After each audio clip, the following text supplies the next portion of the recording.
সম্পূর্ণ নতুন একটি রান্না নিয়ে এসেছি।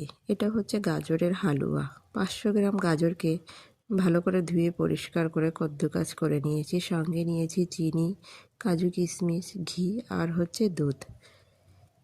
এবার একটি চুলায় প্যান বসিয়ে তাতে 1 চামচ ঘি দিয়ে দিলাম। ঘিটা একটু গরম হলে তার ভেতর দিয়ে দেব হচ্ছে কাজু আর কিশমিশ। কাজু আর কিশমিশটা দিয়ে আমি হালকা কয়েক মিনিট ধরে নাড়াচাড়া করে ভেজে তুলে নিলাম। ভেজে তুলে নেওয়ার পর এবার ওই ঘিয়ের ভেতর একটা এলাইচি দিয়েছি। যেহেতু গাজরটা দিয়ে আমি হালুয়া বানাবো, তাই গাজরের গন্ধটা যাওয়ার জন্য একটা এলাইচি দিয়েছি, বেশি ব্যবহার করিনি।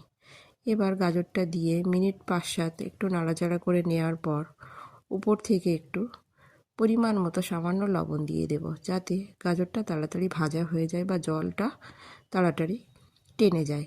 এবার মিনিট 20 ভেজে নেওয়ার পর গাজরের অবস্থাটা আমার এরকম হয়ে গেছে, ভাজাটা হয়ে গেছে।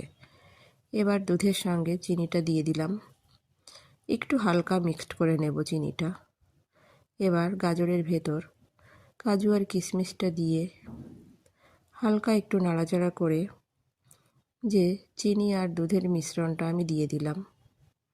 মিশ্রণটা দিয়ে নাড়াচাড়া করে আমি মাঝারি আঁচে এটা মিনিট 20 ফুটতে দেব। মাঝে মাঝে নাড়া দিতে হবে, জালটা বাড়ালে হবে না, তাহলে দুধটা উতলে পড়ে যাবে। তাই মিডিয়াম আঁচেই এটা মিনিট 20 ধরে জাল দিয়ে নেওয়ার পর ঠিক এমনিই হবে। এমনি হওয়ার পর জালটা আরেকটু কমিয়ে দিয়ে, যেহেতু ছিটাবে তার জন্যে আরও 5-7 মিনিট জাল দিয়ে নেওয়ার পর দেখো হয়ে গেছে আমার গাজরের হালুয়াটা। নামিয়ে নিয়েছি। এটা যত ঠান্ডা হবে তত খেতে কিন্তু খুবই সুস্বাদু হবে। খেতে কিন্তু সুস্বাদুই হয়েছিল। কেমন লাগলো আমার রান্নাটা সবাই জানিও কিন্তু।